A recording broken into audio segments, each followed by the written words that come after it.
welcome to my channel. If you're new here, then welcome. My name is Jo. It is gorgeous to see you here, and please subscribe so that you come back and you don't miss anything. Today is a little bit of a talkie. Today I'm talking to you about yoga in schools and why it is important. I go into schools and I teach yoga, and many schools really love this idea. They welcome me in and they see the magic that is created, they see the benefits. Others, not quite so sure. It seems like a bit of a new thing and doesn't seem necessary to be on the curriculum. Let's get clear on what yoga is. Yoga is a philosophy. It's a practice full of lifestyle tools. It's not just about making beautiful shapes with your body. It heals the body, the mind, and the spirit. And it is vital to cope with the stresses on today's nervous system. The lifestyle that we live today is so pressured. The anxiety and mental health problems that children are suffering at the moment is just beyond what it's ever been before. Children as young as 4 are suffering with anxiety issues now. There has never been a more important time for yoga to be introduced into schools. Yoga with it brings mindfulness and meditation, and the power of the mind is what will enable the next generation and beyond to navigate their way through life in a real healthy way.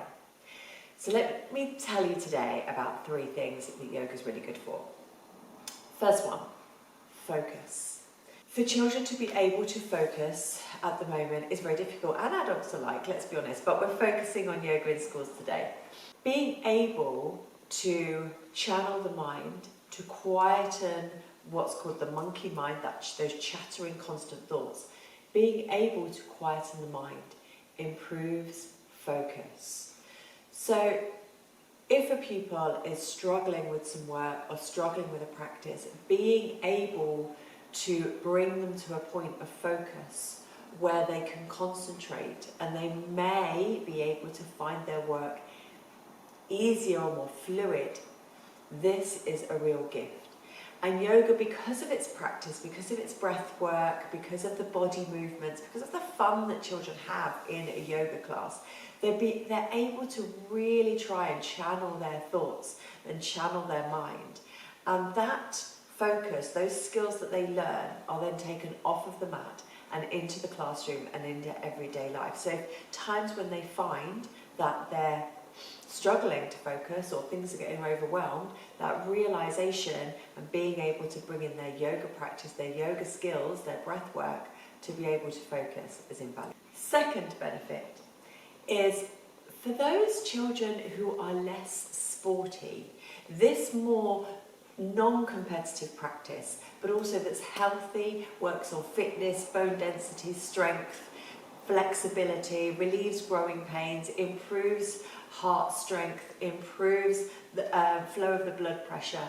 All of these things are brilliant for those young people who find it hard to get involved in sport, who don't like the competitive nature of sport or aren't considered particularly, for want of a better word, sporty. This practice, when led by a good teacher, they will remind you constantly that it is non-competitive. Now, children will always compete. There will always be a little bit of competitiveness between them over who could hold the tree pose the longest, who could hold a plank, who's really strong, who can do this, that and the other. That's a quality that we don't ever want to remove. That natural competitiveness is really lovely. But because yoga is so individual and so unique, when children come into a class in schools and they're reminded of this non-competitive nature, to just focus on themselves, to feel what they feel, to close their eyes and not watch what's going on around them and to connect with their own body, that is a really beautiful moment, and it empowers all children, all young people of all abilities to be able to do something healthy for their body and their strength. And the third benefit of yoga in schools is that it allows children to learn how to regulate their emotions. young people are on a roller coaster of emotions every single day. And through the acceptance of their emotions and that being able to connect with how they feel, being able to connect with what triggers them, enables them to learn how to manage their emotions. And through yoga, they're also taught tools on how to manage them. So it's not about not feeling them and numbing out. Their emotions are worthwhile, they are relevant, and they are sending them a message. And they are taught this constantly. And being able to regulate them, being able to be in a high pressure situation and have that self-awareness of what it is that's triggering them, how it is that they're feeling, and how to manage it in a healthy way is invaluable. And these skills will take them not just through primary school, into secondary school, into college, into university, through their exams, and into their everyday life. And when we're teaching them these things, and they learn these things and they use these life skills constantly, they're going to pass them down to their own children as they grow older as well. So don't think that yoga in schools is just about creating these wonderful shapes and being all namaste. Absolutely not. It creates so much more. And if you've got focused, healthy, happy children, you'll have focused, calm, happy teachers.